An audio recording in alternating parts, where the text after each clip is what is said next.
fusion. It's what powers the sun. Cold fusion, it creates headlines, and some say it could power Earth's future energy needs. Indeed, 2 months have passed since researchers called a press conference at the University of Utah to announce that they had demonstrated cold fusion. Controlled nuclear fusion, that is, at room temperature, achieved on a tabletop in an electrochemical cell, a test cell containing the metals palladium and platinum immersed in heavy water. Now, scientists from around the world are in Santa Fe, New Mexico. They've come to this, the oldest capital city in the country, a city tucked at the base of the Rocky Mountains and located in a state renowned for its unique blend of culture and cutting-edge science and technology. They're here for a special workshop, the Workshop on Cold Fusion Phenomena, an event sponsored by Los Alamos National Laboratory under the auspices of the U.S. Department of Energy. There are data and ideas to share and discuss, and research directions to chart and clarify. This satellite broadcast is available anywhere in the continental United States. Join us now as the proceedings continue. Let's go live to the Sweeney Convention Center. Provided paper by Belter, Bischler, Crouch-Baker, Gur, Schreiber, and Huggins. I think Dr. Huggins is going to present the paper from Stanford University.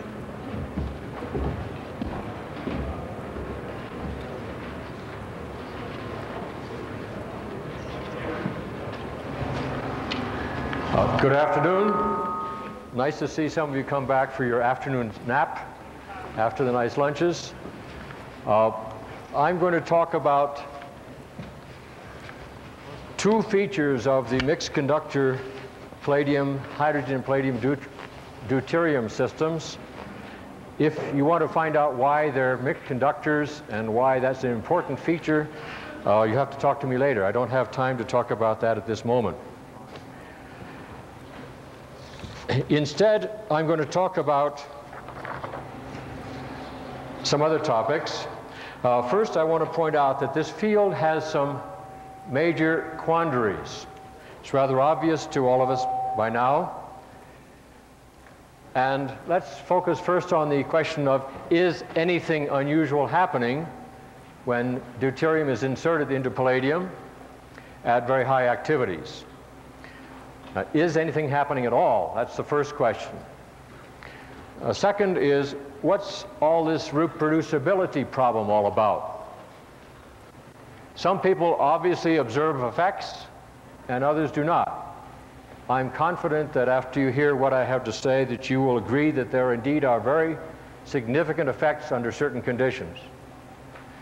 And even in the same laboratory, people report that some samples show effects that are readily measurable and others do not. So there's a problem of reproducibility. Then there's the problem which has attracted the attention of a number of people in this group, as what the devil is going on causing these effects. What is the mechanism? And in particular, if you see the data we have, you'll find that this is not a matter of whether the composition is in the correct range or not, but there are things that change with time and things that change with other experimental parameters. So these are three major quandaries in this area. We have nothing to contribute to the third one, except to show you some information about what some of these parameter dependencies are. I will talk a little bit about the reproducibility question in the next few minutes, but I'll spend most of my time demonstrating that indeed there are very definite effects occurring having to do with the thermal behavior in the system. First, let us talk about experimental considerations. I begin by saying that we don't really know what is important here, but there's some things that could well be important, and I want to bring them to your attention. One of these has to do with the microstructure and the interstitial content of palladium. One of them has to do with the presence of other impurities, either on the surface or in the interior. And a third point to make is that if you operate an electrochemical cell with heavy water in contact with normal air, you will see no effect after a while. I'll show you evidence for that. So let's look at the microstructural and interstitial issues. What people find is that cast versus wrought materials seem to behave differently. Is this because the dislocation structure is different? We don't know. But it is well known in the metals, hydrogen and metals business, that dislocations act as very nice, well-defined traps for hydrogen. What about outgassing? Now, a number of people talk about the purity of their palladium, 99.99, whatever it is. Beware. Most people in the metals business don't analyze for interstitials. They will tell you the purity, but they will not tell you whether there's and how much oxygen, nitrogen, carbon, hydrogen. Those analyses typically are just for the metallic components. It looks to us as though outgassing is an important feature of the preparation of materials. What we do is we remelt in an arc on a water-cooled copper platen. We remelt our material a number of times, typically 10 or 12 times, in an argon atmosphere, which we flush after each time, and we re-getter with titanium each time. We see important changes in the obvious content of our material because, as you know, standard technique for metallurgical analysis is exactly this, to use an arc as an emission spectrograph. You can see the color changes. We also note that others who have successfully observed thermal effects report using cast, at least in some cases, cast rather than wrought materials. Now, another thing one has to be careful about is blocking layers on the surface. We have seen this in some of our experiments, and one of the things you can see that shows you that there indeed is a blocking layer on the surface is if you turn the current or the voltage down or off, you don't see gas evolution. Whereas if you have a clean surface, you do see a lot of gas evolution. This you see with your eyeball. And there's a vast difference in different samples treated different ways with regard to this very simple observation.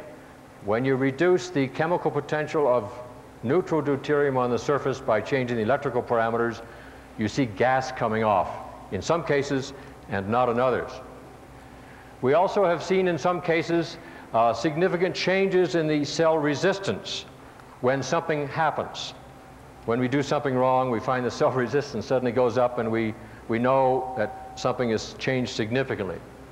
There have been other reports, some mentioned in this conference, some not, of finding platinum on the surface of palladium, of finding carbon on the surface of palladium, of finding silicates, other things on the surface under various experimental conditions. These could well have significant influences on whether you observe these thermal effects or not. And I particularly want to call our attention to the influence of carbon. Now, palladium is often melted in graphite crucibles. I'm not sure that's the case in all materials, but it certainly is in some.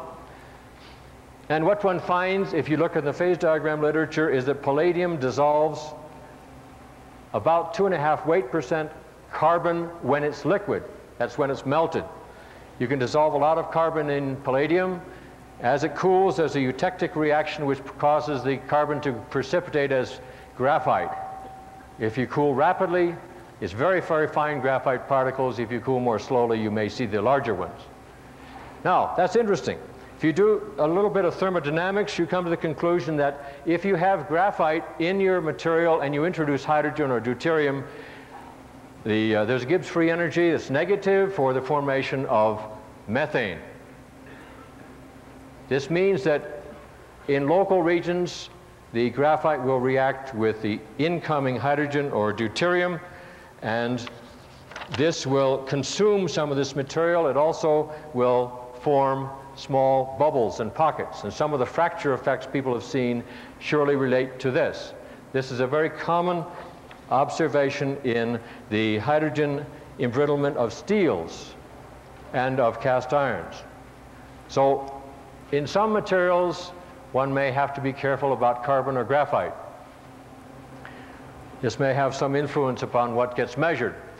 This process also occurs in a manner which is directly analogous to internal oxidation, and it influences the progress of the solute into the interior and slows this down immensely in some cases. So this is just something to keep in mind, and it may or may not be important in individual experiments. Now, thirdly, heavy water is unstable in the presence of light water or even minor amounts of moisture in the air. It forms HDO. The Gibbs free energy change is significant and negative. And it's also well known in certain parts of electrochemistry that hydrogen rather than deuterium is preferentially evolved. Matter of fact, this is one of the ways of concentrating heavy water. It's also known that hydrogen rather than deuterium is preferentially absorbed into the palladium. And as you'll see in just a minute, if you have hydrogen in your heavy water, the effect you're looking for will go away or not be present. So you can see this in several ways. You can see the effect on the heat, excess heat with time after exposure to a moist atmosphere, and you can use an infrared spectrograph if you look in the right region and see the presence of HDs and Hs. So here's some data showing a thermal effect. Here's a difference in a temperature rise in a deuterium-containing sample, a system, and here's one containing hydrogen. I'm going to explain how these measurements are made and what they mean in just a few minutes. What I want to show you now is that after precharging, we have a significant difference if then the same two materials, two cells, are exposed to wet air for about a day. This difference goes away. So this is something also that could have some influence on whether people see these effects or not. All right, enough for that. Now I'm going to talk a little bit about what we've been doing. We've been doing experiments looking at the thermal effects only, and we have been using conventional calorimetric methods, being rather careful about certain things, as you'll see as we go along. And we're interested in a direct comparison between the behavior of the deuterium-palladium system and the hydrogen-palladium system. This has certain advantages because it balances out certain possible reactions, which I'm going to show you are going to be very small anyway. So except for safety purposes, we have made no measurements of any particles or any radiation. So we use a calorimeter, the central cell of which looks schematically like this. It contains a temperature measurement device. It contains a heater for calibration purposes, and as you'll see later, we calibrate every data point on every sample at every power. Is calibrated 3 different times. We also have our palladium, which is in the form of a disk, which is made by this arc melting method. It's a coin-shaped disk, roughly 2 millimeters thick. The positive electrode is a fine wire platinum coil, which is coiled and wrapped around on the inside, quite far away from the palladium sample. We are very careful about loading our system in a nitrogen glove box, and we keep air from entering it by having a bubbler system so gases get out but not in. I should point out also, when you do calorimetry of this kind, you have to be very careful that the size of the effect you're interested in, the magnitude of the sample, is not too small compared to the thermal mass of your calorimeter. If it is, you're not going to see things unless your calorimeter is extremely sensitive. So we're using an isoparabolic calorimeter. This is a dynamic power balance calorimeter, We balance the power in and the power out. And as we change the amount of power in, the temperature of the cell part of the calorimeter increases. It increases linearly with the temperature difference between the cell and the outside bath in which it sits is, as you will see, a linear function of the power input. Power input equals power output under dynamic steady state conditions. So what we expect then is to see the temperature change in the cell for any given value of heat input, whether it's by joule heating because we put a calibration resistor in, or because of any internal heat generation mechanism in the materials. A certain rate of heat evolution is introduced into the cell. This is balanced by the heat loss through the cell walls, and you measure this as a function, as a temperature difference. We use values of the order of voltages of the order of 1 to 15 volts, actually 3 to 15 volts, less than 3 volts. We don't use because we maintain at all times at least 3 volts, and in more recent experiments at least 4 volts across our system to maintain the hydrogen or deuterium activity well into the range of the beta phase. The range of the values of current we use generally run between 10 milliamps and 1 ampere. The maximum temperatures we see changes of the order of 10 degrees. We can measure the temperatures to 0.05 degrees. We make measurements of data going up in power and down in power both, and we cannot see the difference. They both fit the same lines. We don't see any hysteresis effects, and we've done a number of things to answer some possible questions about systematic errors, as I will discuss shortly. So if we do a calibration of this kind of cell,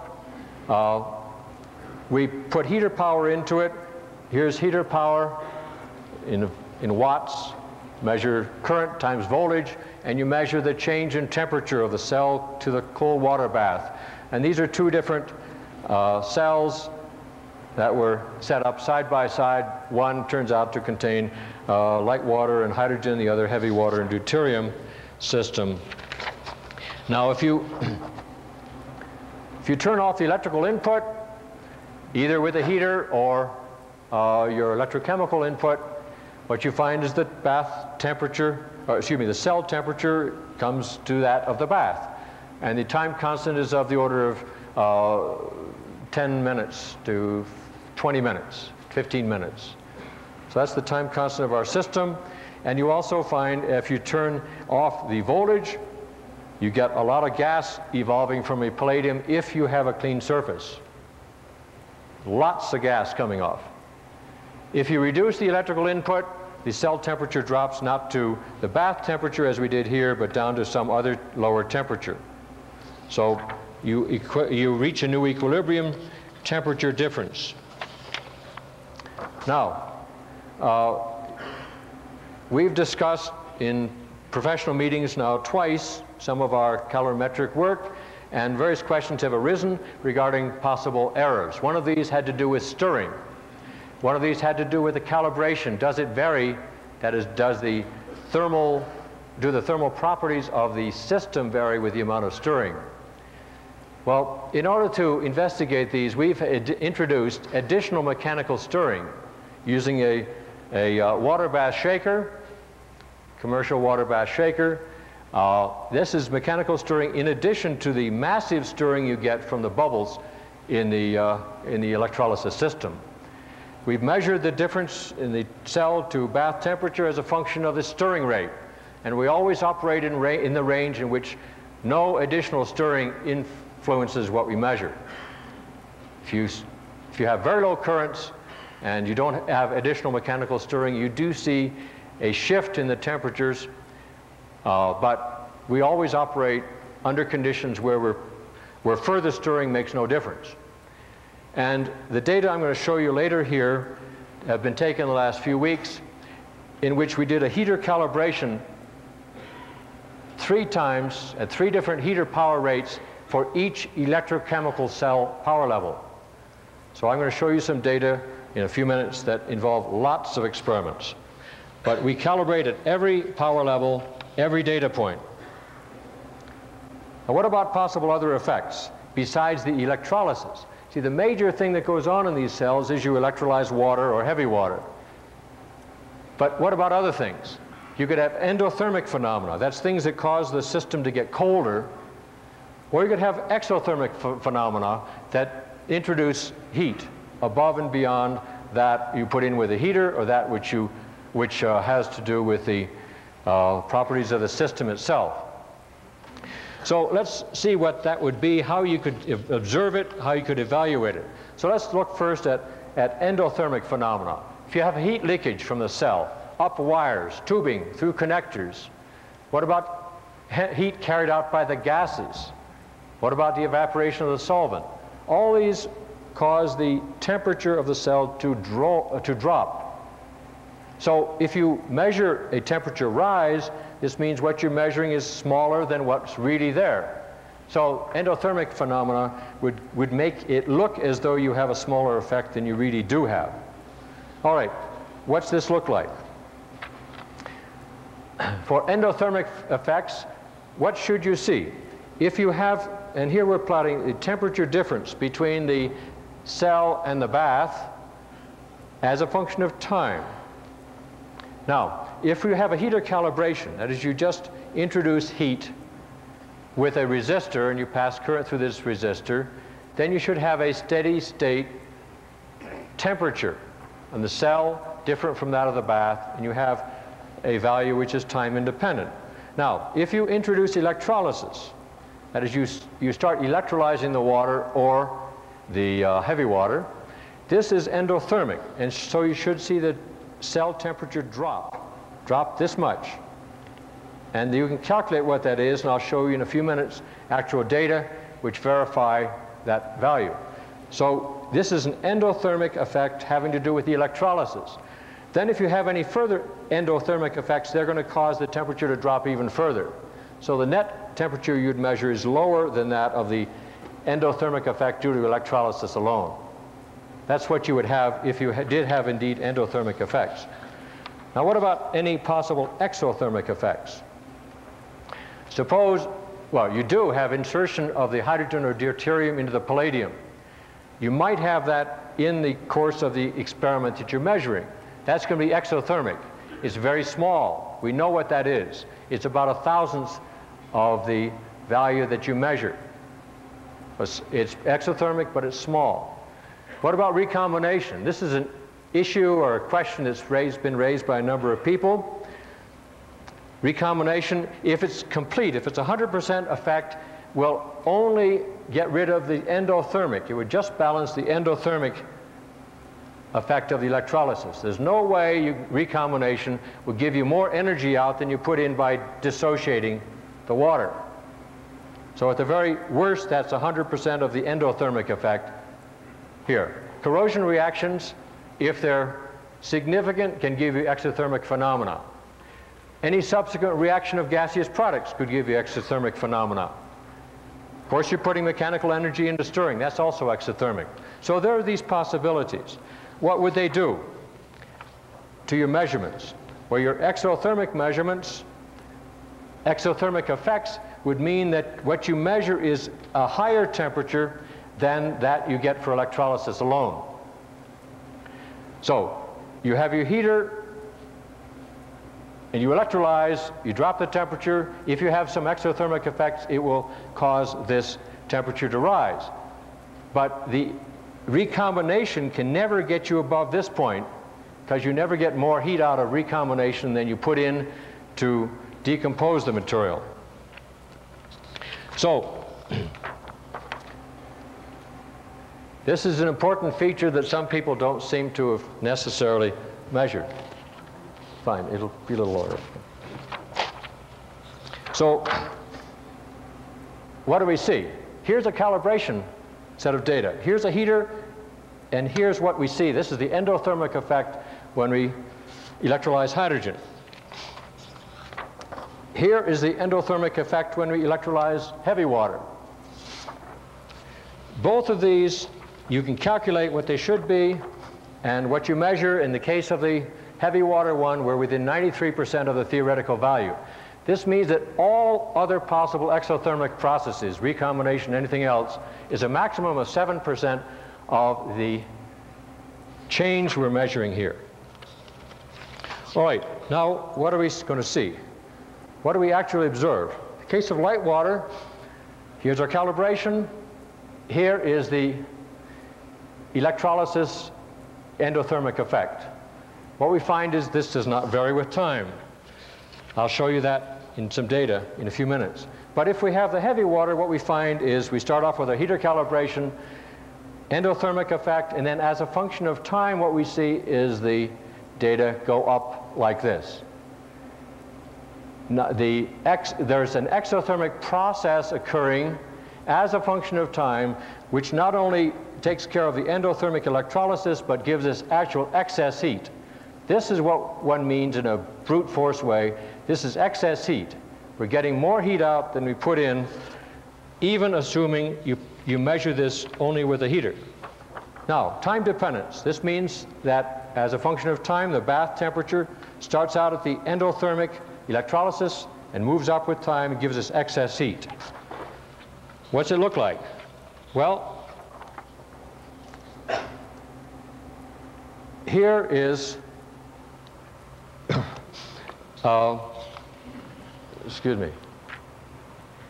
Yeah, this is what happens if we do this with the hydrogen case. Here's our endothermic effect. After 30 hours, we get the same effect. Nothing changes with time when we have hydrogen present. When we have deuterium present, we get the endothermic effect, and at later times, we actually see, these are real data here, the temperature rises above that of the heater calibration. And so there's real excess heat in that case.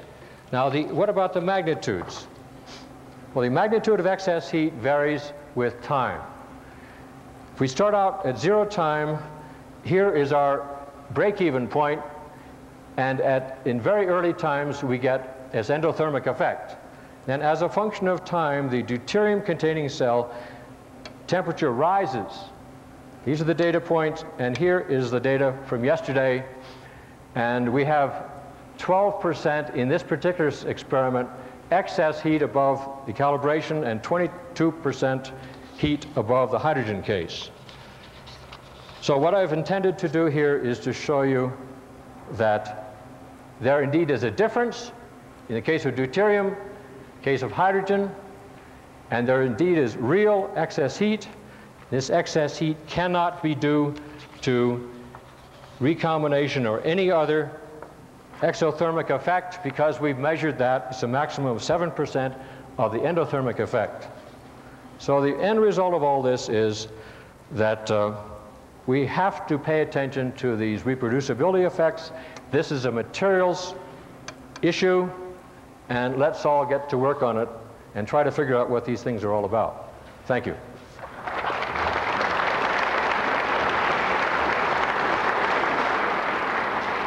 So we have time for a few questions. First one is there.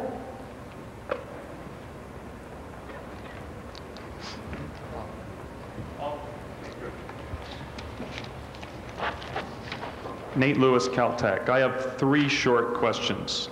One, you've alluded to some possible differences in the preparation of the palladium. Yes, sir.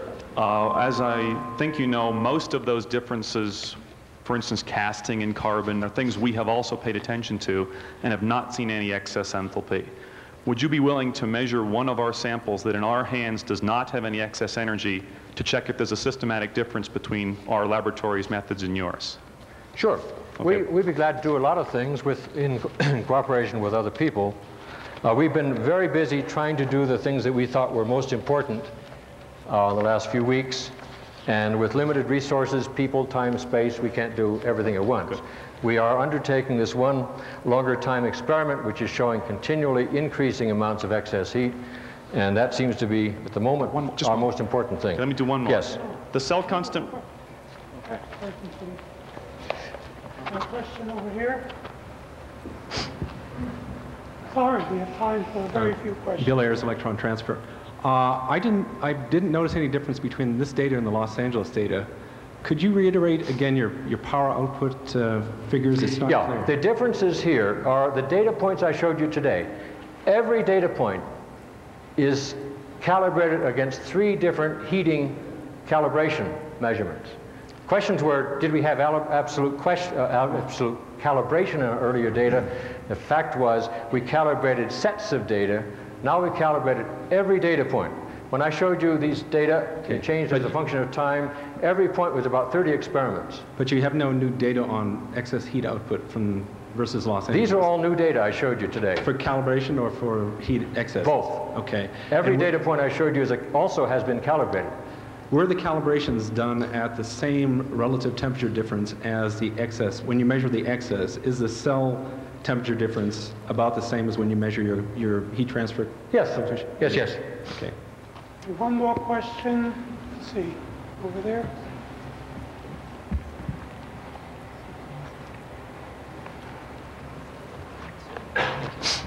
Vittorio Pareto, Davin Room. Have you measured if the cell contents for any fusion byproducts like tritium or helium? We've done no measurements of composition of anything. We've been busy measuring heat. Would you consider lending the cell to someone to perform these experiments? Yeah, later. We're just too darn busy doing what we think are the most important things right now. Okay. We'd be glad to cooperate with anybody on anything when it becomes reasonable. Thank you. I'm sorry, we're going to have to stop questions. The speakers will be available in the evening.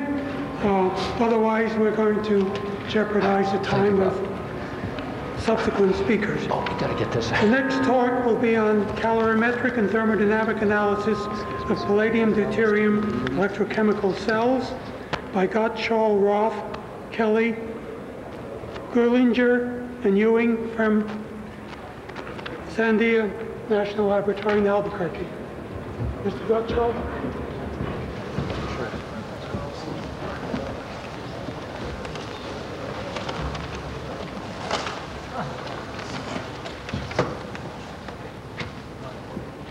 Good afternoon. We at Sandia Laboratories, like a number of other laboratories, have initiated some calorimetric experiments in order to replicate, try to replicate the reports of excess energy measured by Pons, Fleischmann, Hawkins in electrochemical cells in calorimeters. Unfortunately, we don't have today any excess heats to report to you. This is not because of any negative results. It's simply a matter of some experimental difficulties we've been having with our fairly complicated glassware inside what we believe is a fairly unique calorimeter. So we'd like to go ahead and explain those unique features of our calorimeter and get your feedback on them. And, but before we do that, if we could have the first view graph. We'd like to talk a little bit about the amounts of energy you would expect to get from different calorimetry experiments before you even contemplate any fusion or excess heat reactions. In other words, including up through yesterday, there is a little bit of controversy still as to the proper way to measure the calorimetric heat or how to explain that which you see from just the standard chemical input energies. So we'd like to do that first and then move on and tell you about the calorimeter that we're putting together at Sandia.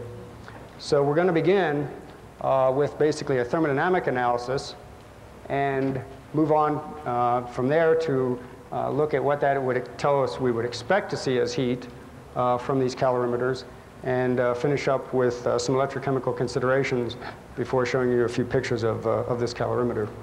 Next view graph, please.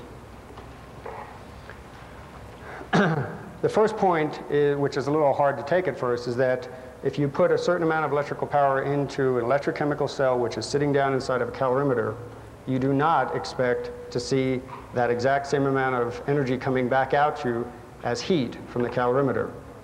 And the primary reason for this is because to the electrochemists in the group, they're very familiar with the fact that you're measuring the free energy of the thermodynamic reaction occurring in your electrochemical cell.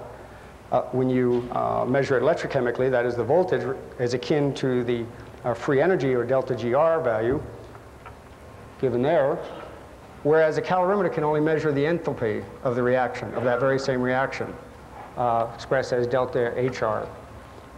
So we basically, at the outset, sort of have two scales which we need to keep straight in order to not have any mistakes in our calorimetric measurements in the unique case of an electrochemically operating cell down inside that calorimeter. And so if we first start out with a simple constraint and then add on to that, if we have small currents and make the constraint that the work of an electrochemical reaction, in this case the power supply, supplying the power for the electrolysis of the heavy water, is dissipated inside the cell, then we have a very simple analysis, namely that, again, the electrochemical side of this thing wants to measure the free energy, which electrochemically is expressed as the open circuit voltage, or E0, times the number of equivalents per mole times the Faradaic number, and that's the electrical work. On the other hand, the calorimeter is measuring, as I say, the enthalpy term only, and that can be expressed electrochemically as the enthalpic portion, EH, of this free energy term, E0. And so from standard thermodynamics, it's known that those two are simply related by the entropy term of the reaction going on inside the electrochemical cell times the temperature. And we can also then make this conversion to electrochemistry, and it's fairly simple to show that the entropy term is given by the slope of the open circuit cell potential, or so-called equilibrium potential, as a function of temperature. Next few graphs, please. So you can go through the maturations of going from thermodynamic, standard thermodynamic reaction, dividing through by minus the F, and you get the open circuit cell potential, again reflecting the free energy. This enthalpic portion is simply the straight thermodynamic term expressed electrochemically. And we also then have the free energy including an entropy term as well, expressed again by this slope. So now if we add on to the complexity of our calorimeter from the original simple case we decided before, if we now allow the electrical work to be dissipated outside the calorimeter, that is, if we have a galvanic reaction occurring, if the electrical work is dissipated in a resistor outside the cell, or if, as in the case with these palladium-deuterium situations, where we are generating, we're putting power in electrolytically, and we're therefore generating deuterium and oxygen gases, if those gases are allowed to escape from the cell, then the analysis is a little bit different. And we find that the heat you expect from the calorimeter is given by, the heat is expressed as energy, is given by QT. The total heat is composed of two components, a polarization heat and this entropy heat. And all of that electrochemically is expressed by this enthalpy voltage, or sometimes the so-called thermoneutral potential, minus the voltage of the cell at which you're operating, typically 5 volts, multiplied again by ZF. This polarization term is equal to the current times the overpotentials being described last night by Professor Bakris at the beginning of last evening's sessions. The entropy term then is this endothermic quantity which was discussed in the previous talk. And so basically we find the interesting phenomena that the calorimetric heat doesn't depend at all on E0, it depends on this thermoneutral potential. And simply stated, the thermoneutral potential is that voltage at which you'd operate these cells, these palladium-deuterium cells, so that you'd have no heat flow into or out of the cell. That is, the entropy term would exactly and equally offset the polarization term. Lastly, it's useful to point out here that, somewhat at odds with several speakers yesterday, we feel fairly strongly that this thermoneutral potential term, the 1.53 volts, already includes the vaporization of the heavy water to the D2 and O2 gases. That is, this way, if we go back and ask where does that number come from, it comes from thermochemical tables for the enthalpy of the reaction. The enthalpy of the reaction is defined as both the reactants and the products in their standard states, the products here being the D2 and O2 gas, are in the standard state when they leave these open calorimetric cells. Next figure, please. If we make sort of a simple analysis to try to summarize those points, if we look at what some of you may know as a standard Ellingham diagram on the top of this figure, where we're plotting thermochemical values, specifically the free energy of the reaction, as a function of temperature, then a fairly simple analysis results. We find that the solid line here is given by the free energy of the reaction. This enthalpy term is given by the dashed line, and it's found to be fairly constant over the temperature range being studied. And so the endothermic quantity, which is sometimes talked about, is the case if you're operating, in this case, below the free energy of reaction and above this thermoneutral potential quantity. This is expressed thermochemically. We can do the same thing now by making those electrochemical to thermodynamic conversions we had on the last view graph. And we have the bottom slide here, where simply things flipped upside down because of the negative sign in the conversion. So we have our cell voltage measured here on the left as a function of temperature. And we find, say, that if this were at 298 Kelvin or thereabouts, we would find that for just, say, the electrolysis of water reaction, that's known to be 1.262 volts. Its thermoneutral potential or enthalpic fraction is actually greater. That's the minus 1.53 volts for the reaction written in the electrolytic direction. And we find that if we operate the cell down in this range, we'd always expect it to be exothermic. But in fact, since we're electrolyzing this, we're going up in voltage from 1.262 towards the thermoneutral potential, and this explains our endothermic quantity. The other reaction which is taking place in these cells is the formation of palladium deuteride, and it turns out both of those reactions are in the same general direction here. We'll call them case 1 reactions. That is where the products of the reaction, written in the spontaneous direction, are more ordered actually than the reactants. So that if in the case of electrolysis of water, if we turn it around, the converse is true. So the palladium deuteride is giving us exothermic energy, and the electrolysis of water is giving us this endothermic, and so they're somewhat offsetting. If we now take off the other side of this view graph, we show the interesting case, just for completeness, of the case where some electrochemical and indeed some chemical reactions have the opposite case being true. And I'll just point out that it's important to negate this as occurring in these cells.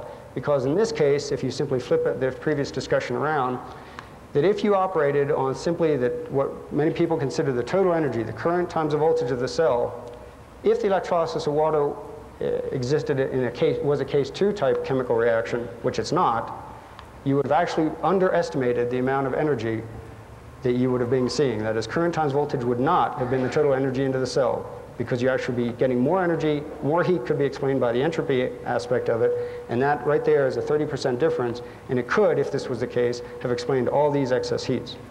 Next for you guys, please. So to summarize that aspect, we have basically 2 ways we can expect or analyze the calorimetric heats. We'll call the first one the thermoneutral potential method, and the second one the total electrical work method.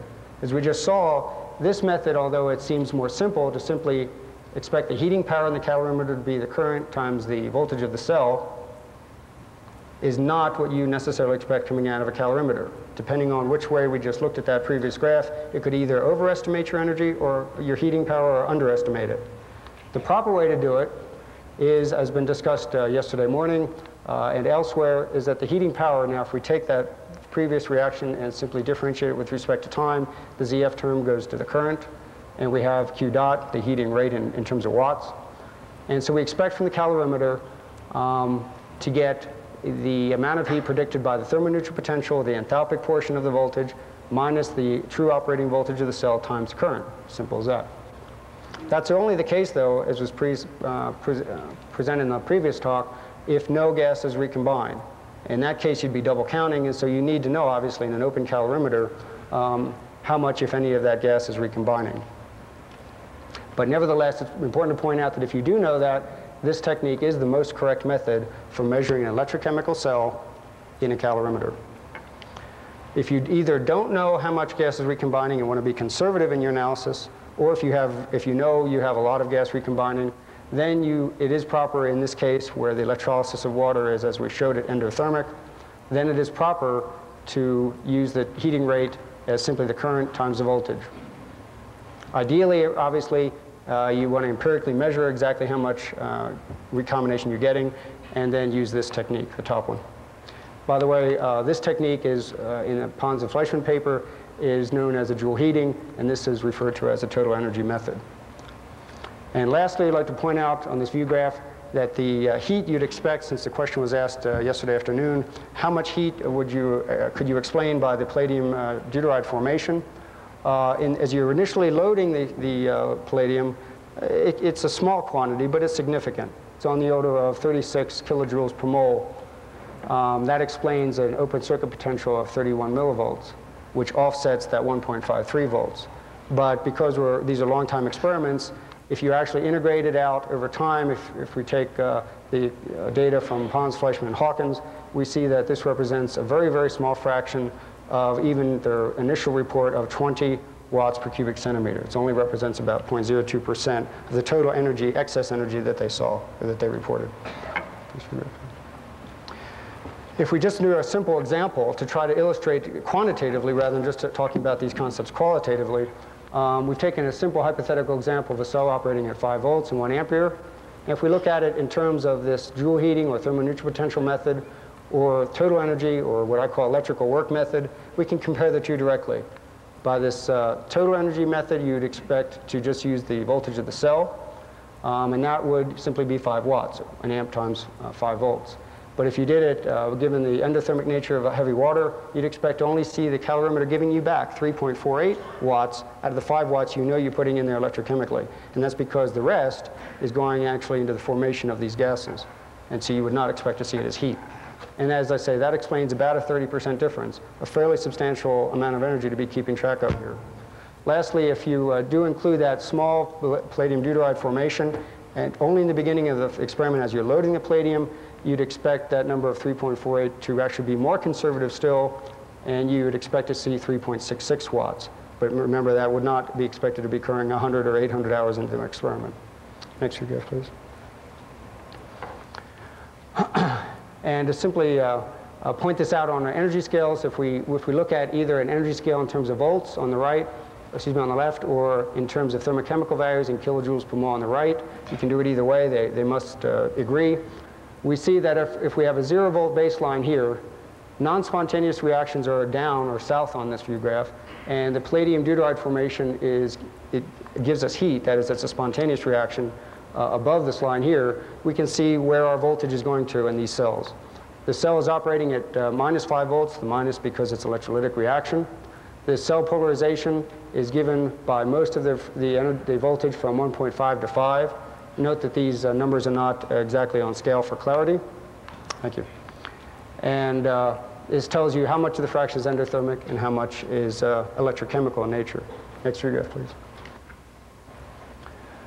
So we'd now like to point out some features in wrapping this up on the Freon vaporization calorimeter designed by Pete Roth of Sandia. And we believe it has some unique features. First of all, it does not depend on the measurement of temperature as many other calorimeters being discussed here have. You're actually measuring the heat by completely surrounding these electrochemical cells with liquid Freon and utilizing the flow rate from the vaporization of that Freon to measure your heat. And this can be done very accurately even for a very large cell. So the main point here is that this is not a microcalorimeter, and so hopefully we can take advantage of the advice given at the LA meeting to do your experiments on large electrodes using large current densities. And we can measure on the order of 40 watts of power and do so on the order with a precision of 0.1 watts. The other nice unique feature we hope to have from this is some simultaneous measurement using 4 high sensitivity helium-3 neutron detectors. All this is integrated over time and stored on a data measurement system. Next few graph, please. We'll go to the next one. That's not going to show up. So basically, just a picture of this is the Freon calorimeter. It's a large unit. It sits here. The dewar is filled with Freon. This is our electrochemical cell. We use a spiral wrap for the gases to escape so that we get that energy out before they leave the system. And the Freon then, the vapor goes in and is measured in a manometer, a laminar flow manometer, and that's calibrated using a heater wire right beside the electrodes beforehand. Next view graph, please. This is simply more of a blow-up of that same cell, showing the spiral wrap of glassware. This is what broke, unfortunately. And we have a number of features that you've seen in previous talks. Next view graph, please. This is simply a picture, again, to let you know the size of this. This is not a microcalorimeter. This dewar is on the order of 6 inches in diameter. And we store the Freon in here. And inside, you can see the beginnings of the assembly of this electrode. So in conclusion, I'd like to simply reiterate that you do not expect the calorimetrically measured power to be the same as what you put in terms of I times V. We've gone through and delineated that if you know what's going on, no recombination or little recombination, this is the proper way to measure electrochemical cells in calorimeters. If you do have appreciable recombination, then you must resort to simply the I times the current. And the electrolysis of the heavy water, nevertheless, it must be remembered, is endothermic, and it's going to basically offset any excess energies or powers that you might be seeing due to other aspects. Lastly, the PDV term, the vaporization of D2 and O2, we believe fairly strongly is already included in the thermoneutral potential term. And that the enthalpy of the palladium-deuterium reaction is a very small quantity of the total excess energies reported, so that really is not going to explain away those excess heats. And lastly, that we believe we have a fairly unique system for measuring fairly accurately, on the order of less than 1%, the fairly large powers in a calorimeter. And if we believe if we take good accounting of the D2 and O2 gases, that we'll have a good technique for adding to this subject. Thank you.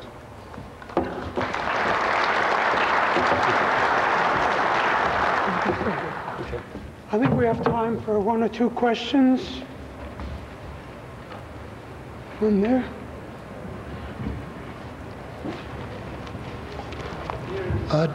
George Erickson, Los Alamos. Which Freon are you using? It's Freon 11.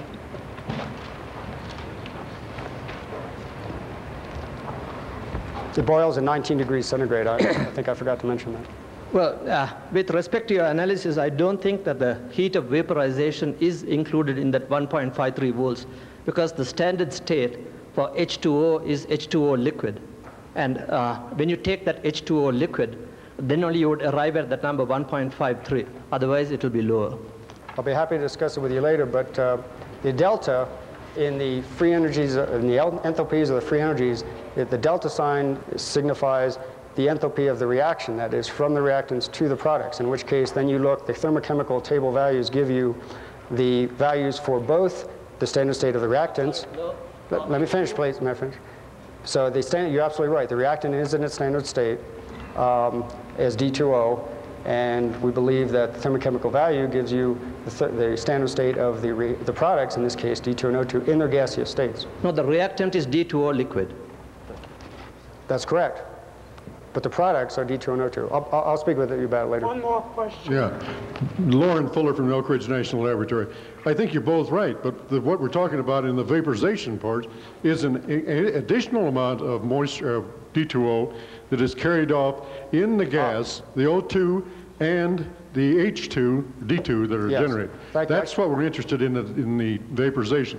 Yeah, I should have explained. I use the term evaporation for that quantity, which does need to be added into it. The vaporization term here is literally for the electrochemical electrolysis of heavy water. So you're absolutely right. The term that I was using was evaporation for that which is not electrochemical. And that's all taken care of in your states and your thermodynamic calculations. You're right. Yes, thank you. I think we'll have to stop the discussion and thank the speaker and go on to the next paper, Nuclear and Thermal Effects During Electrolytic Reduction of Deuterium at a Palladium Electrode. This is a group from the University of Rome by Di Gacci, Zignini, Petrucci, Tomellini, and De Maria. And have to apologize to these people that they learned that they were on the program only about an hour ago. Thank you very much. Okay, this work was carried out at the Department of Chemistry of the University of Rome, together a physics lab group of the Public Health Institute.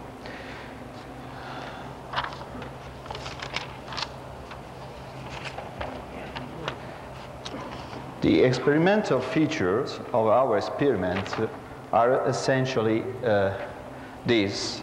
We are not interested at present to measure an energy balance. So we choose to measure directly the electrode temperature instead of a solution, the temperature of a solution. Another feature is that we programmed the data acquisition system in such a way to switch off the electrolysis, the current of electrolysis, when the electrode temperature reached 80 degrees centigrade.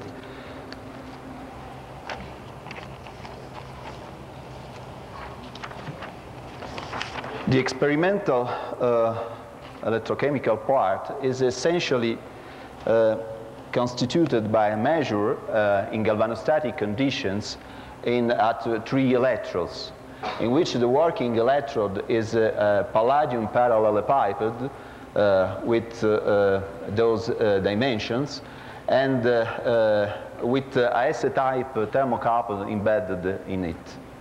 The counter electrode is a cylinder platinum gold, while the reference electrode is a mercury oxide in alkaline solution. The electrolyte is a LiOD 0.1 molar solution, and as a thermostat we use a water bath. Referring to the experimental part as a nuclear part, we measure the neutron by helium-3 dosimeter with energy range up to 7 MeV. The estimated efficiency toward the background, so in isotropic condition, is 10 to minus 4, while in our apparatus, in our geometry of our apparatus, we have estimated an efficiency of 5 to 10 to minus 5. This neutron detector is connected to a Ortic radiometer and the integrator. We try to measure also the gamma by large monocrystals, and using the procedure to integrate around the energy of radiative capture.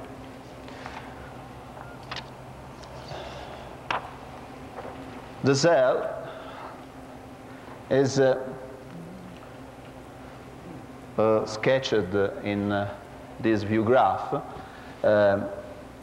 We have the electrode, the parallelepiped electrode, which is sealed to a glass tube, and also the thermocouple is sealed to the electrode, and the thermocouple is protected by fused glass in such a way as to eliminate any interaction between platinum and platinum rhodium material of the thermocouple by deuterium.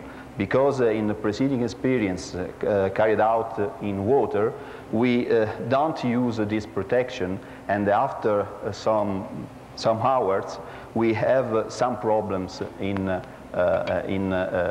measure the temperature. Okay.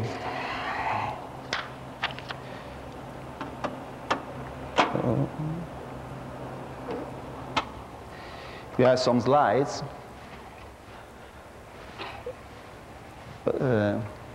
We have some view of the electrode, the whole apparatus before the measurements. Inside the cylinder, platinum gold, there is the palladium electrode.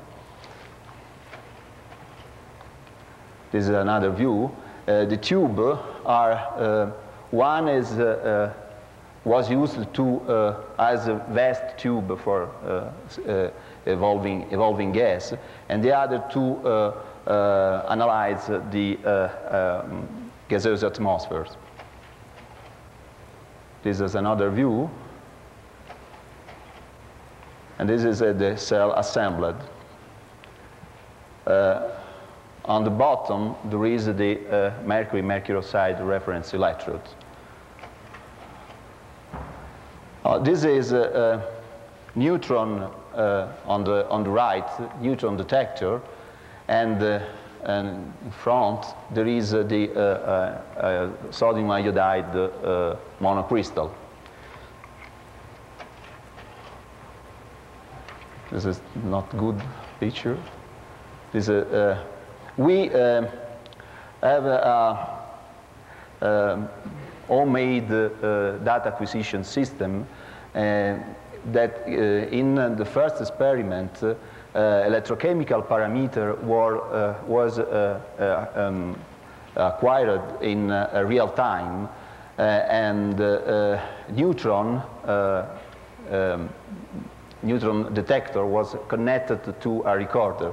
So we have not simultaneous data acquisition of a temperature, electrochemical parameter, and the neutron data. Okay.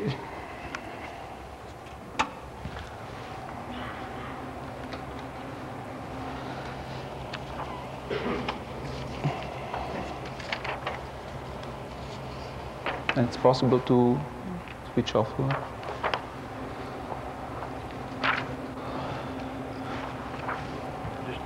Just hit the button. You through the slides, or you have one more? Oh, you got some more. Yeah, turn this off. Okay, take care.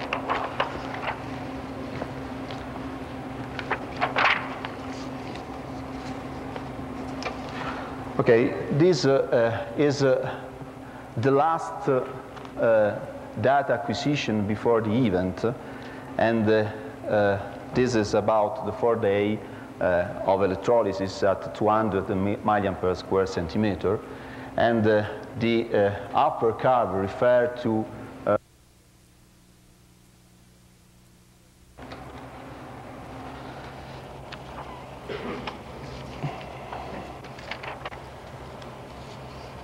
it's possible to switch off.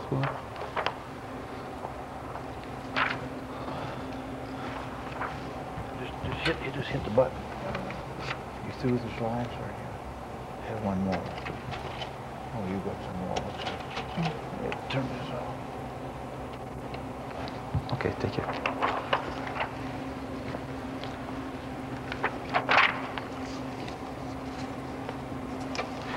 Okay, this is the last data acquisition before the event, and this is about the 4-day of electrolysis at 200 milliampere square centimeter, and the upper curve refers to recording of a temperature, and the lower curve refers to over potential of a palladium electrode versus our reference electrode. As you can see, there is a strict correlation between water replacement due to consumption during the electrolysis and the temperature. This spike is not connected with any chemical or nuclear process, but is due only to a failure in conditioning of the lab. When this is the last point recorded before the event, at this point, when the electrode reached 80 degrees centigrade, current was switched off by computer.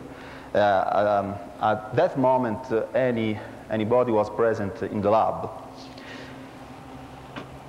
In Italy, the 25th of April is national festivity. This is original registration of electrochemical temperature and neutron recordings. The time goes in this direction. So this is the EMF of the thermocouple. This is the potential of a platinum versus palladium electrode. This is over voltage of a palladium versus reference.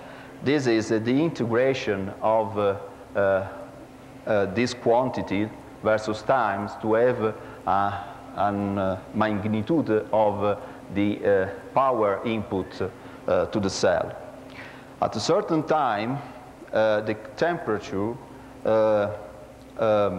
grew very sharp, and because the recorder was set at lowest full scale at 1 millivolt, the pen went to full scale, and at the same time, in the neutron recording, we have a densification of the spike. This is only a part of the total recording. This data refer a time acquisition of 22 hours, and the integrator counted 116 neutron. If we count each spike in the recording, we have 80 spikes. So in this interval were concentrated 36 spikes. In this other picture, it's better represented all the parameters recorded. This is temperature, this is the over voltage of palladium, this is the difference between two electrodes, and this is the neutron recording. So before and after the event, the neutron counting was of the background level of 3.5 counts per hour, and during the 4 minutes of the event, we count 36 neutrons. So if this figure are reported to this time, we have about 150 times the background level.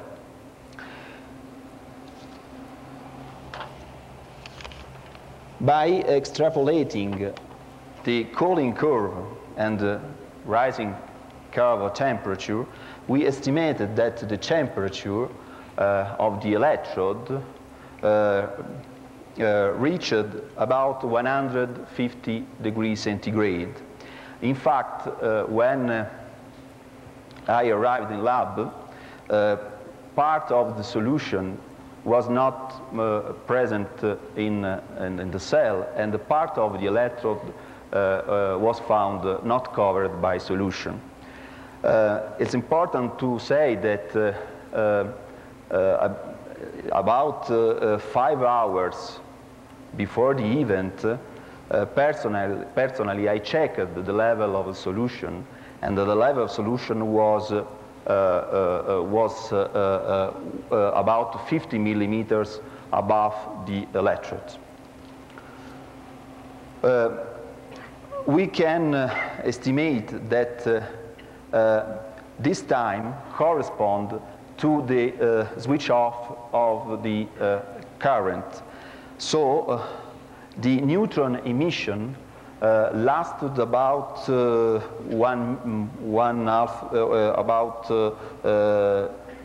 200 seconds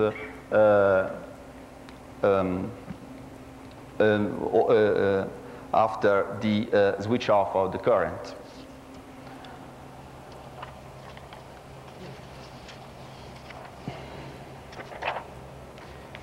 We can draw the following conclusions. If we estimate a temperature increase of about 100 degrees centigrade, by taking into account the mass of the palladium electrode and its specific heat, we can estimate energy of about 200 joules. This corresponds to this quantity in EV. If we suppose that we have a cold nuclear fusion, we have to expect this number of neutrons, about 10 to 40. by taking into account the efficiency of our detector, we counted 10 to 5 neutron. So there is 9 order of magnitude between the expected neutron and the counted neutron. If I have only 1 minute, I want to show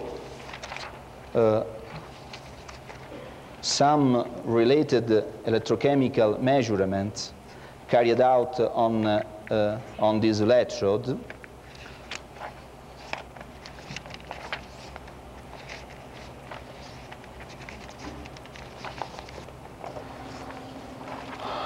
Obtained by, this is a typical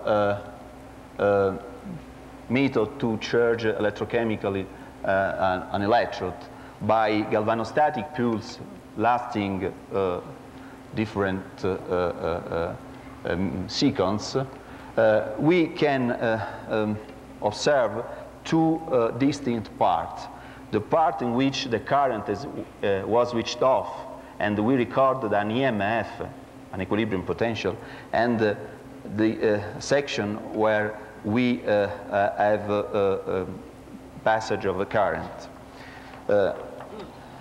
These are the related temperature variation during these steps. A magnification of the curve before, we can observe that there is a peak which tends to disappear by increasing the charge which passed into the electrode. So this curve could be explained as a probe to follow the charging of the electrode. By plotting, just moments, by plotting the EMF value versus the charge, we have the following curve. I have also the discharge curve, but is exposed in the poster. So if you are interested, you can see the poster. Thank you very much for your kind attention.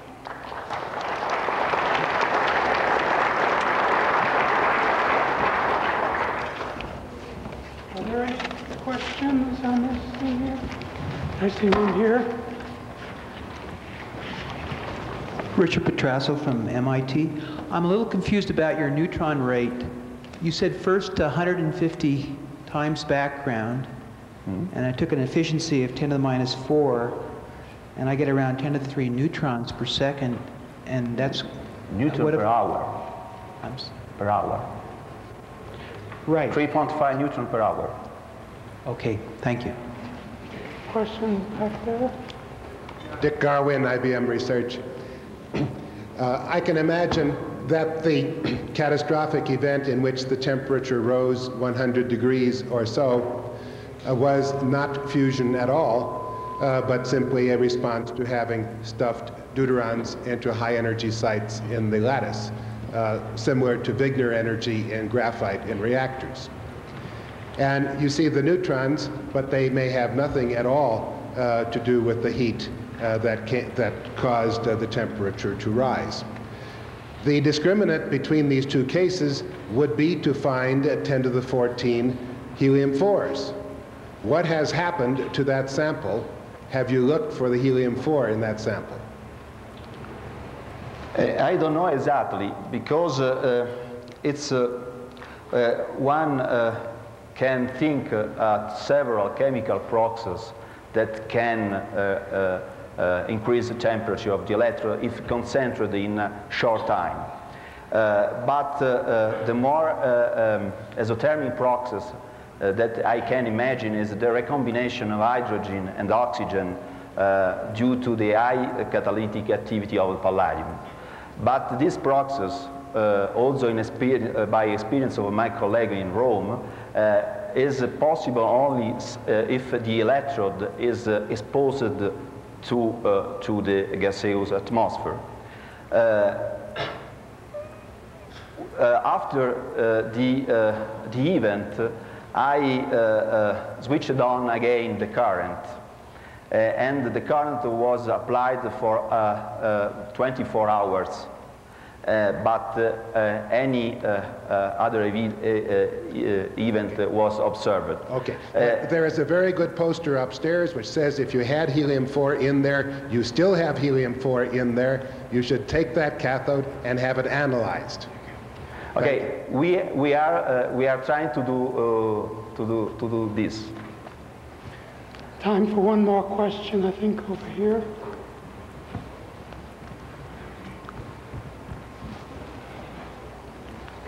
Carlos Melendres, Argonne National Laboratory. Have you reproduced this result, and how sure are you that the sudden burst in neutron counts and heating of the cell is not due to a power surge in your room? Sorry. Can you repeat, please? Have you reproduced the result at all? Yes. Before leaving, I started again another experiment. During this period, the cell is cycling electrochemically to activate the palladium electrode. I hope to reproduce, but... So you have not reproduced it then? Okay, it's only the result. It's only one. Okay. It's only one, because the event occurred at the end of the April, and to modify the data acquisition system, to have the simultaneous acquisition of neutrons and the temperature, such a way if we are again lucky to discriminate temperature and the starting of temperature and the starting of neutron, so to decide if if there is a chemical process which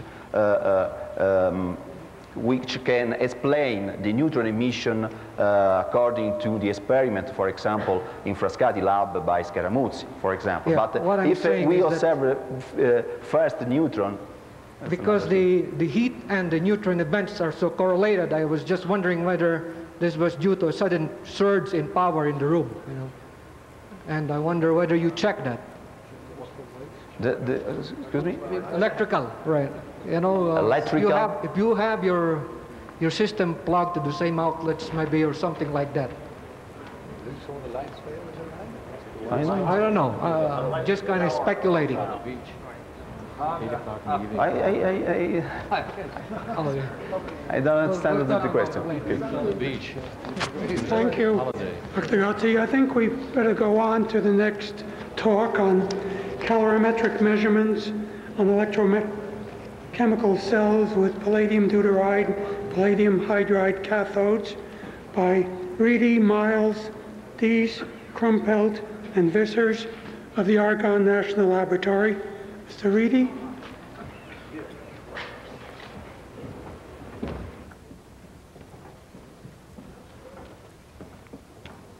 Thank you, Chairman. Good afternoon, ladies and gentlemen. May I have the first slide, please?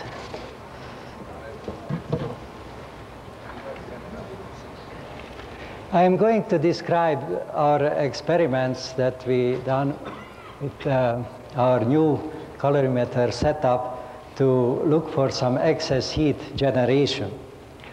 This experiment has been done, or actually is being done, at the Argonne National Laboratory.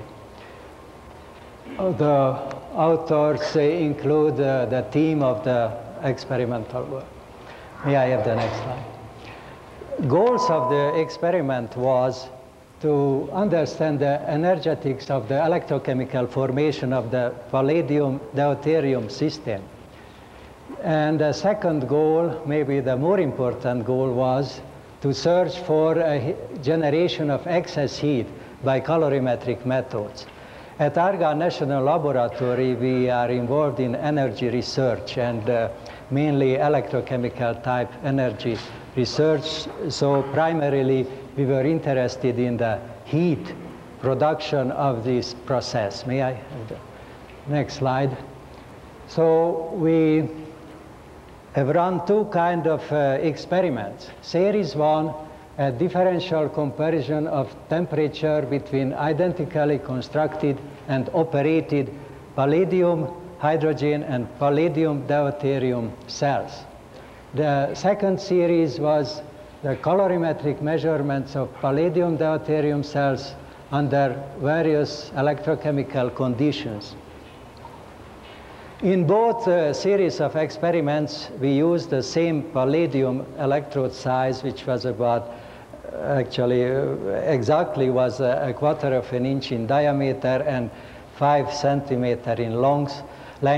Consequently, it was about 1.6 cubic centimeter and had 10 centimeters square surface area. We continuously monitored the temperature of the palladium electrode in addition to the colorimetry, and also we measured the palladium, the deuterium concentration in the palladium cathode time to time. However, we did no any radiation measurements during the course of the experiments. Later, we may plan another. The electrochemical cells that we used were these, shown on this diagram. The deuterium cell consisted of lithium deuteroxide saturated by, so heavy water saturated by lithium deuteroxide, and the counter electrode was a palladium platinum wire. On the next one of the next slides, you will see the actual cell design.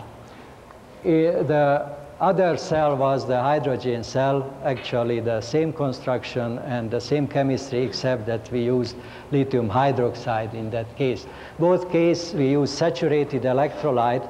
This is somehow, looks to me, breaking the rules, because this saturated electrolyte has about 12% of lithium hydroxide, so much more concentrated than the previous 0.1 mole concentrations. And the consideration behind this was that having a better conductivity of the electrolyte, we would get a lower cell resistance, and consequently the irreversible heat effect would be relatively smaller to any excess heat or the reversible effects. May I?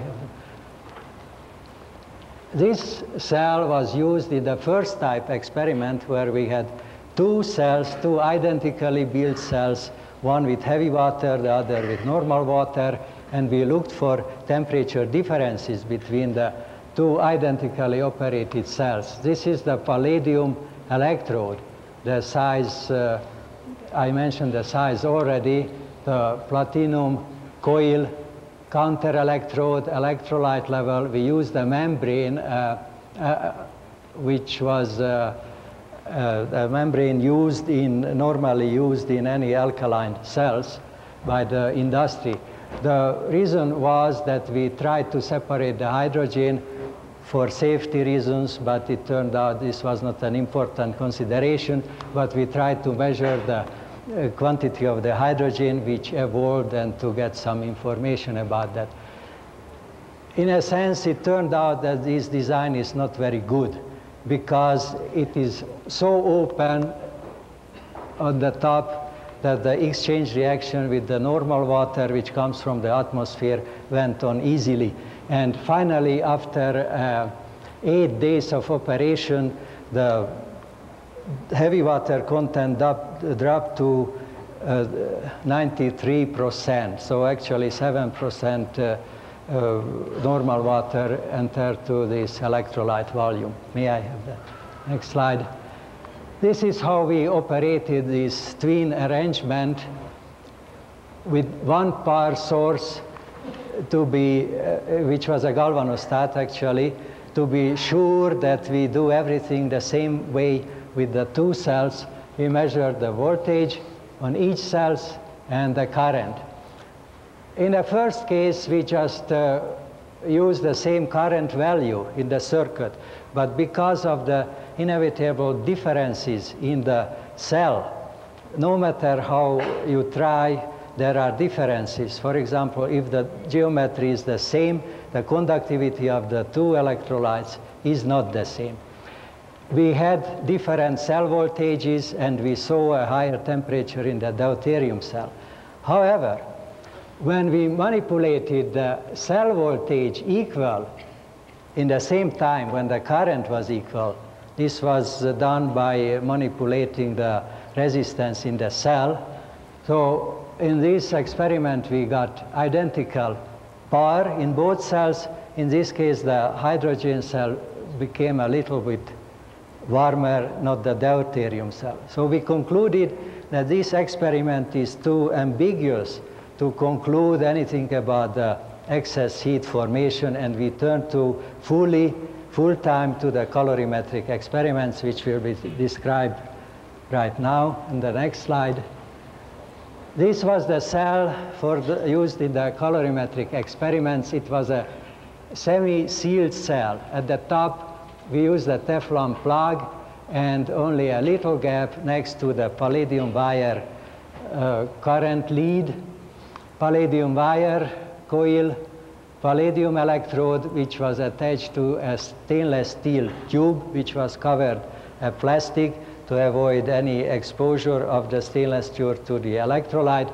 And we have a thermocouple embedded at the lower part of the stainless steel tube, very close to the palladium electrode. You see the dimensions, 5 centimeter and a quarter of an inch, 3.2 centimeter diameter of the cell, which was a Pyrex glass vessel. May I have the next slide, please?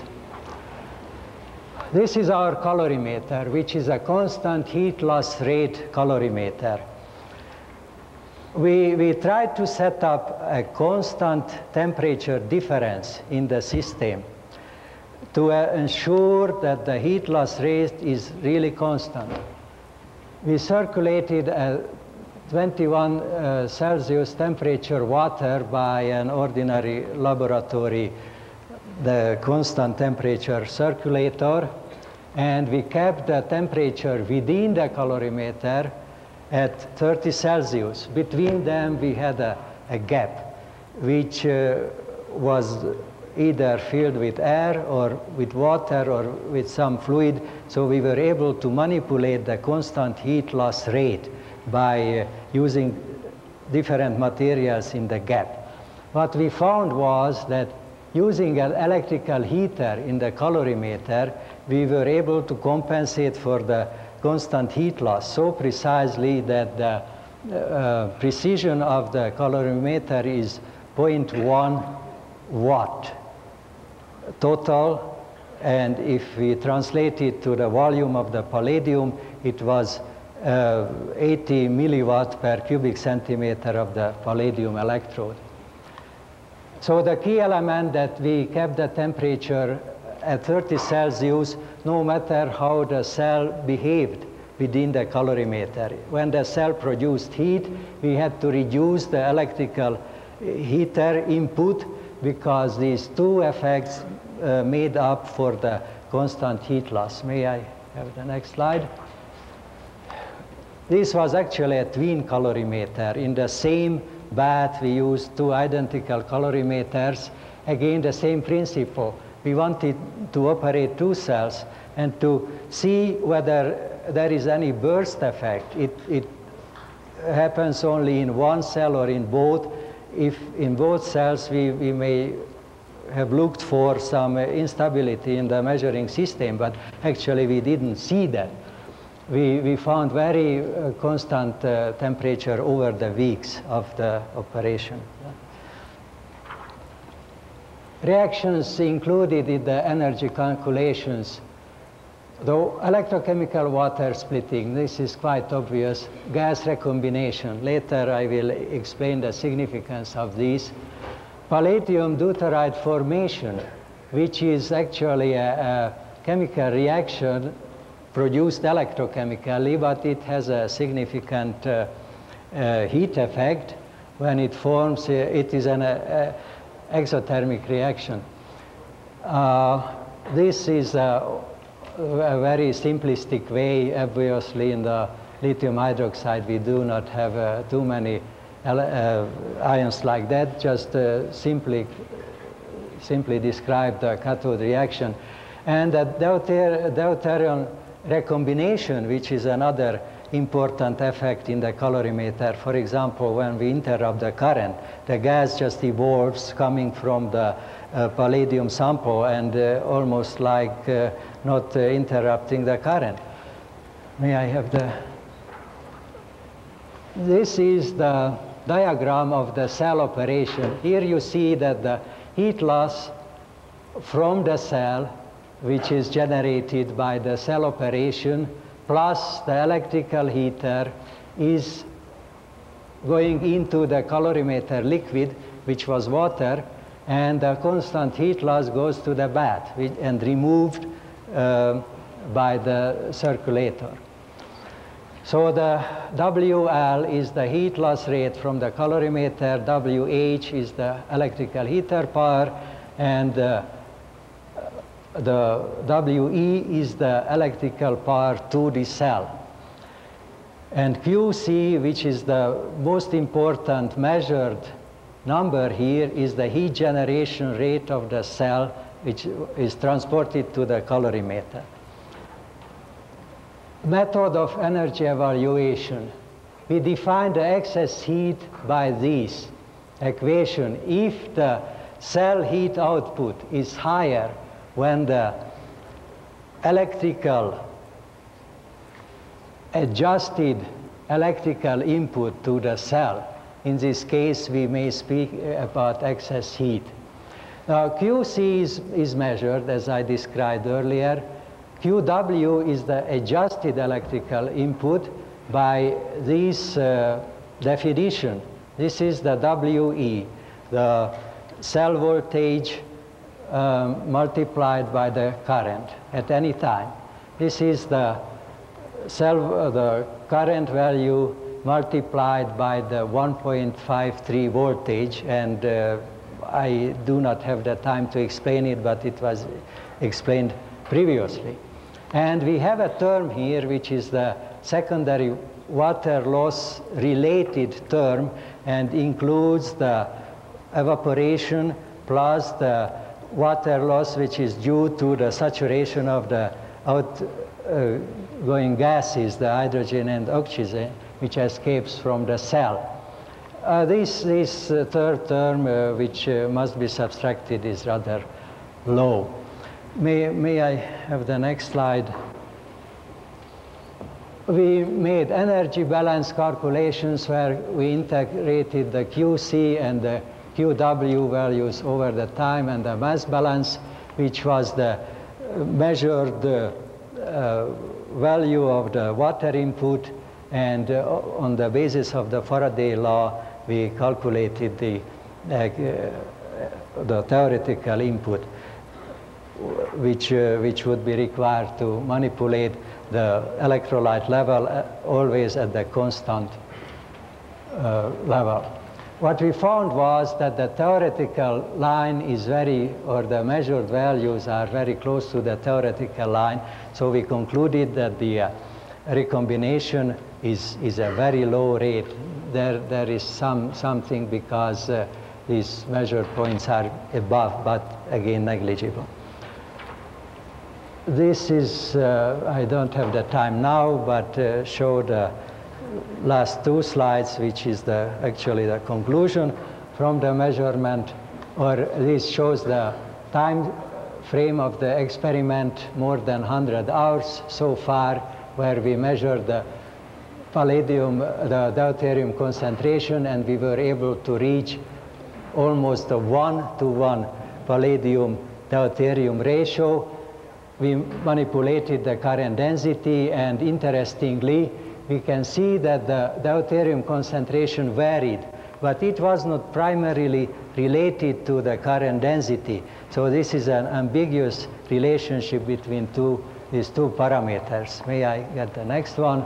We found that the heat output from the cell and this adjusted electrical heat input produce the same numbers within the experimental capability of the calorimeter, which is actually 0.3 watts at low rates and 0.4 watts at a higher rate.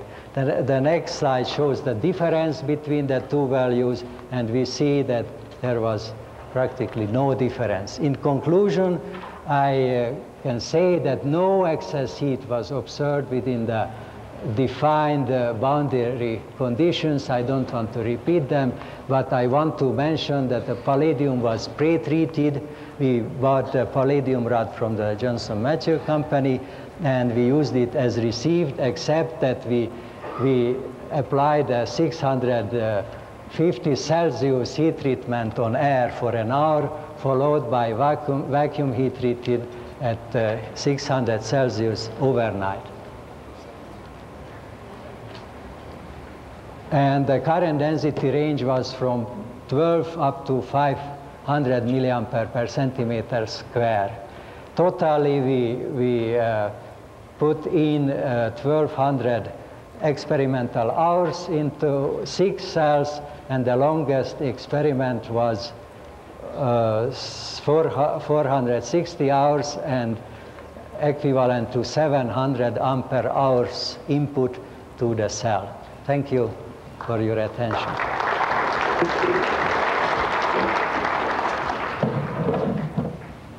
Are there any questions over here? One? Just a simple question. How did you measure the deuterium to palladium ratio? By a gravimetric method. Time to time, we removed the palladium electrode, and on a fine analytical balance, we were able to measure it because the 1-to-1 ratio was equivalent to 375 milligrams of deuterium, so it's a very well measurable range. Did you try to account for the loss of deuterium? Yes, per time? we saw loss. Obviously, there is some time between the current interruption and the actual weight measurement, and we corrected back to the 0 time by simply measuring different time values. At the beginning, the loss rate is quite high. It can be even 2 milligrams per minute. So it needed a good correction technique.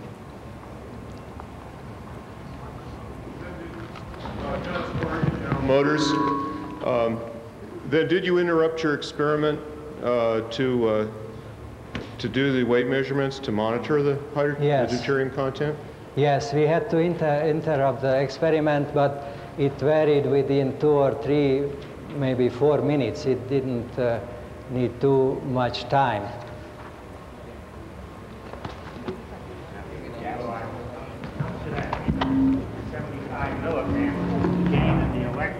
I'm sorry, we do not hear that. How much of that 375 milligrams gain in the electrode was lithium that got electrolyzed into the palladium electrode? Actually, I don't know this number, but I know numbers when we completely removed the gases from the palladium. And the final palladium weight was exactly the same as the starting weight before the experiment. So within the weight measurement, we didn't see any lithium gain in the electrode. I think we're ready now for the last paper before the break on low background experiments by Yves Declay from Laboratoire de etc. in France.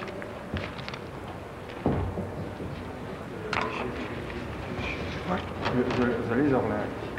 Laser. Pointer.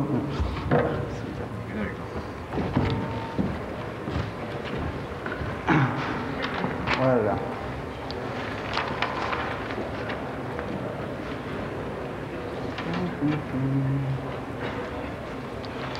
So, first I want to thank the organizing committee to allow time for this presentation. And also I want to thank the people who helped this organizing committee to take this decision. And after the introduction of Moshe Dai, I'll try to stay at the level where we put our work. And I will present the search for neutron emission during the loading of palladium or titanium electrode with deuterium made by the Buget collaboration. The Buget collaboration, yes. The Buget collaboration is made by 5 laboratories which are working at the French power nuclear plant since 1980, looking for neutrino oscillation. And some of us, mainly the Grenoble team, have started this job, this work in 1977 with Mosbauer and Felix Böhn from Caltech. Low energy antineutrino detection involves the detection of neutrons as well as the control of various background sources, like a cosmic ray background.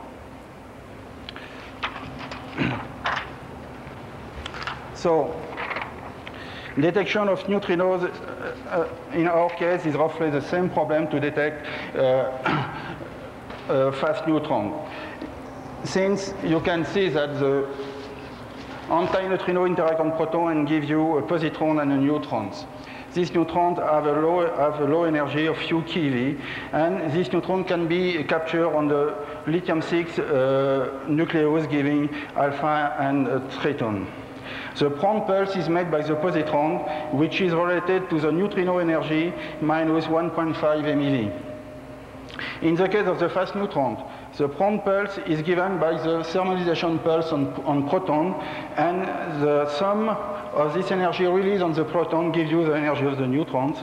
And after the neutron has been thermalized, it can be captured with a lithium-6 loaded scintillator. So in our case, it is exactly the same job to detect antineutrinos and neutrons with respect to the fact that you have to make the difference between the positron, that means an electron, and the proton.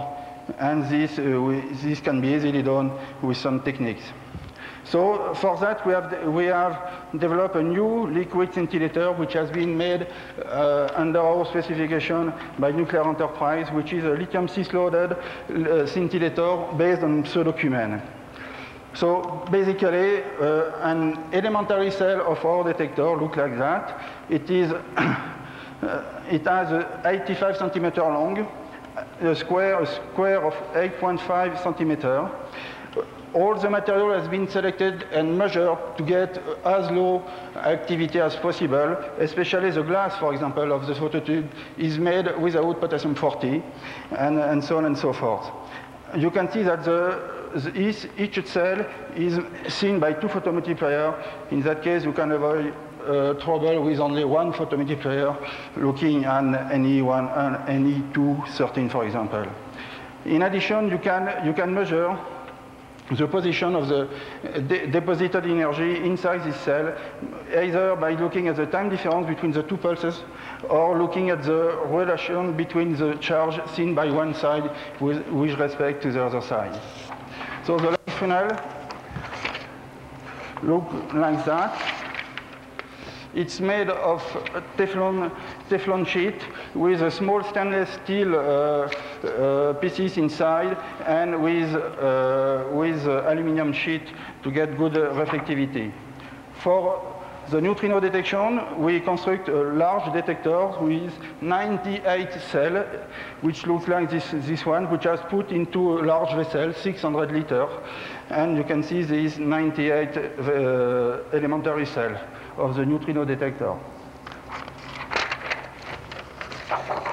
And for the phototube assembly, you can see the matrix of the 98 phototube, and you have such a matrix on both sides of the detector. So now you have a detector in which you can deposit energy when particles interact. So now you have to make the difference between electron and other heavily ionizing particles, namely proton, alpha, and triton. So this can be done. It has been already discussed in this conference by the pulse shape discrimination technique. You can see on this graph the pulse shape of phototube signal for different kinds of particles as digitized by the 100 MHz flash ADC. All the pulses which are of interest in our experiment are digitized like that, put on tape, and this can be analyzed after to make fit and to separate electron with respect to proton, alpha, and triton. So to get a trigger and to get a fast measurement, we can define two gates. This has been already defined, separated by 13 nanoseconds. This gate, I've sent, the digitization is made by flash ADC, 15 MHz, and with a lookup table, you can define within 2 microseconds if the particle is, where the particle is in this plot. In this plot, you can see the total charge. This is the delayed charge. You can see the line corresponding to an electron. You see the line corresponding to heavily ionizing particle. So, in our detector, a neutron signature, you got 4 constraints for the neutron signature. First of all, you should have something, a prompt signal which corresponds to this line. This is exactly like in the NE213. But you ask now, this pulse should be followed within 100 microseconds. The time constant is 30 nanoseconds, so we got a good accuracy, a good efficiency with 3 time constant. We require that the second pulse, the delay pulse, should be in this area where sits the capture peak, that means where the neutron has been captured. So you can see on this plot here, the measured response of the detector with for 2.5 MeV neutrons. This has been measured on the detector which is actually running in the Fréjus tunnel. And the tagging of the neutron is made by the well-known time-of-flight technique. And you can see on this one, so this corresponds to the prompt pulse, and the delay pulse for the neutron capture. You can see the good energy resolution for this mono-energetic energy release by the neutron capture. Another constraint is that you can ask that the distance between the proton cloud and the neutron capture is within this elementary cube of 25 centimeters. This cut is used in the large detector. In the small detector, we use only a cut along the cell, since we have only one cell of 8 centimeter size. So now we should know the neutron efficiency and calibrate this neutron efficiency and check with the Monte Carlo calculation. You should be aware of the fact that when you want to know the neutron efficiency in such an experiment, you should know the behavior of the neutron in the material surrounding your detector. Since the neutron can be reflected by lead, by some other material, so you have to follow exactly what is going on with your neutron. On this figure, you can see the measured spectrum of americium beryllium source through the shielding we are using in the Buget experiment, neutrino oscillation experiment. That means 10 centimeter lead, 25 centimeter water, 10 centimeter liquid scintillator. And you can see that there is a good agreement between the measured shape of the neutron spectrum and the calculated one. Within this assumption, in the Buget experiment, we have for neutron fusion at 2.5 MeV, 15 to 17% neutron efficiency, and in the Fréjus tunnel with only one cell, 2.7% efficiency. Notice that if we don't put lead around the cell, this efficiency decreases by the factor 2. So we made 2 experiments with different setups with 2 different laboratories. One is near the Buget nuclear plant here, and the other one is under the Fréjus tunnel. Remember, I should recall you that detectors of that type have been used in '87 to measure the background in the Grand Sasso for the Galax experiment, and the limit was set at that time to 1 neutron per day without any shielding around the detector.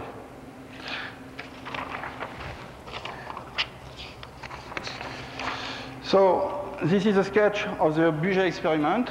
You can see the shielding, lead, water, counter to tag the going through of a muon going through the detector, the neutrino detector, and this area is free to put some other experiment. This corresponds to 25 centimeter, 1.5 meter height, and 1.2 meter in the other direction. So that's a lot of place. You can put here plenty of the cell of the Jones tip. So, few times of the results you have already shown. And these results are only the result coming out from the online analysis.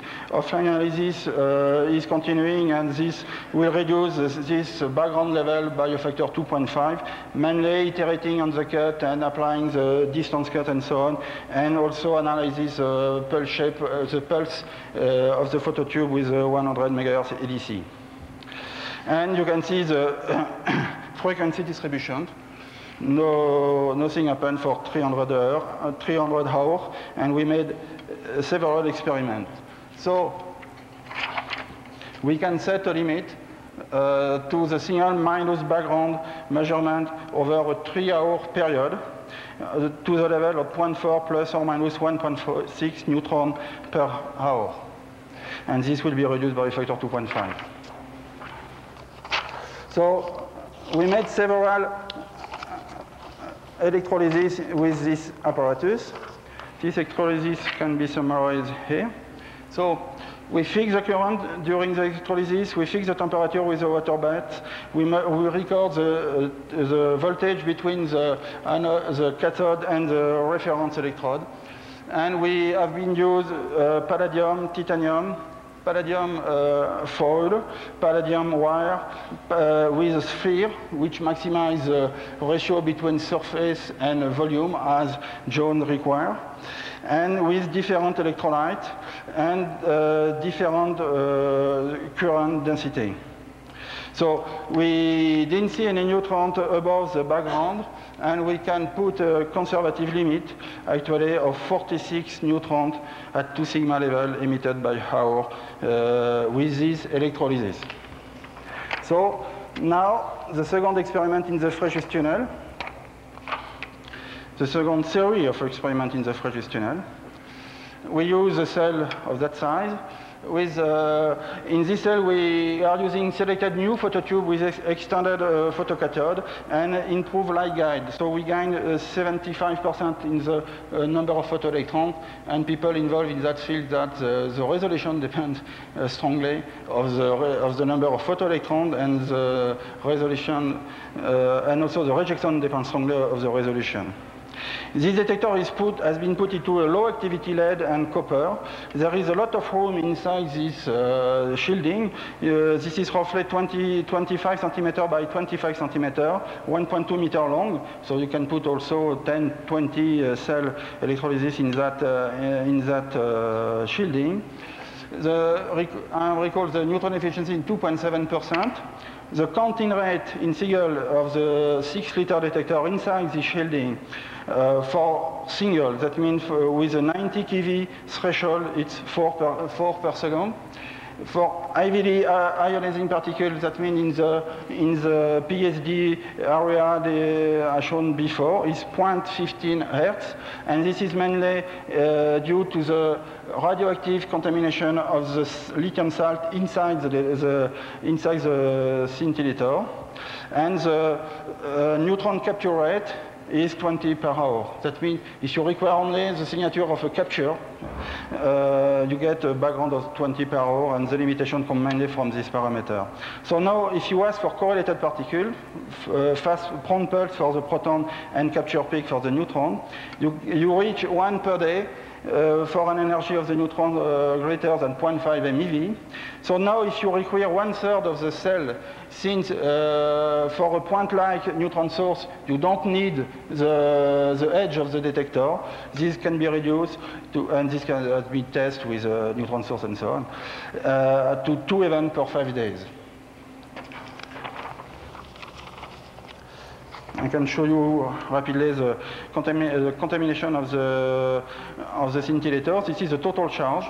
You can see here the bismuth 200 and 214, which is followed. The alpha is followed by an electron, and this peak, huge peak, which makes some trouble in the neutron area capture, and which is probably due to polonium 210.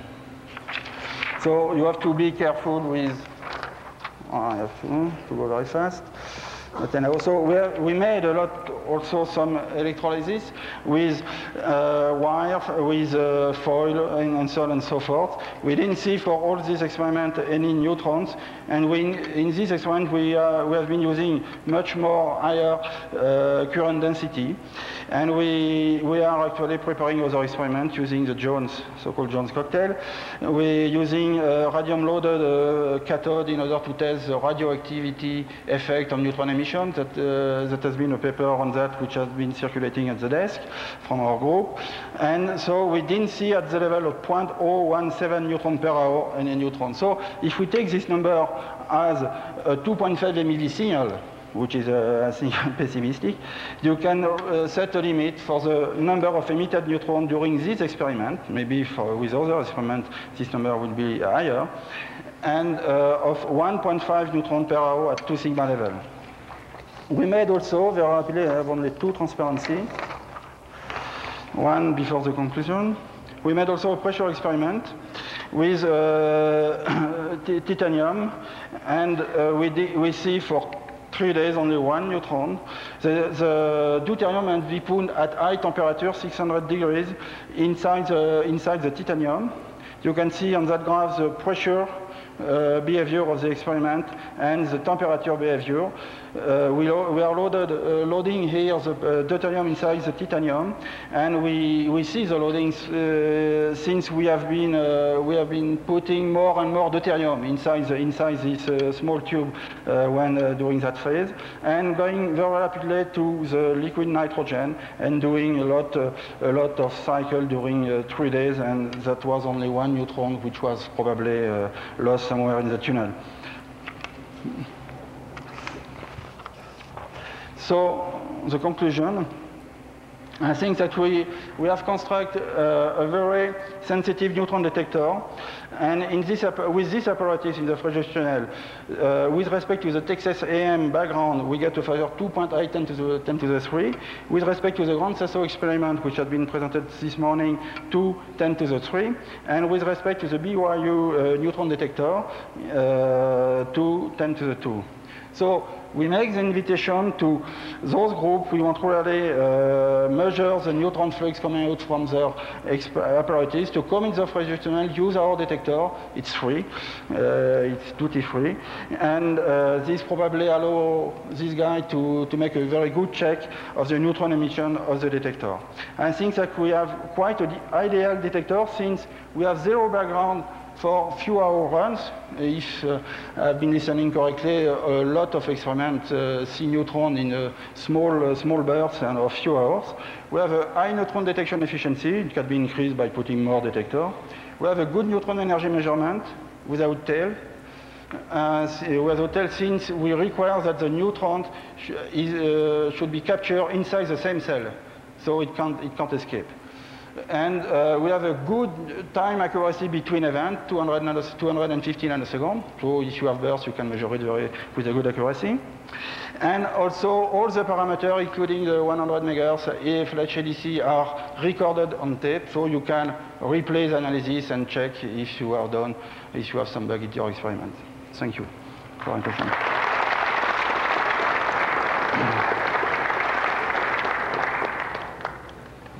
Time for a few questions.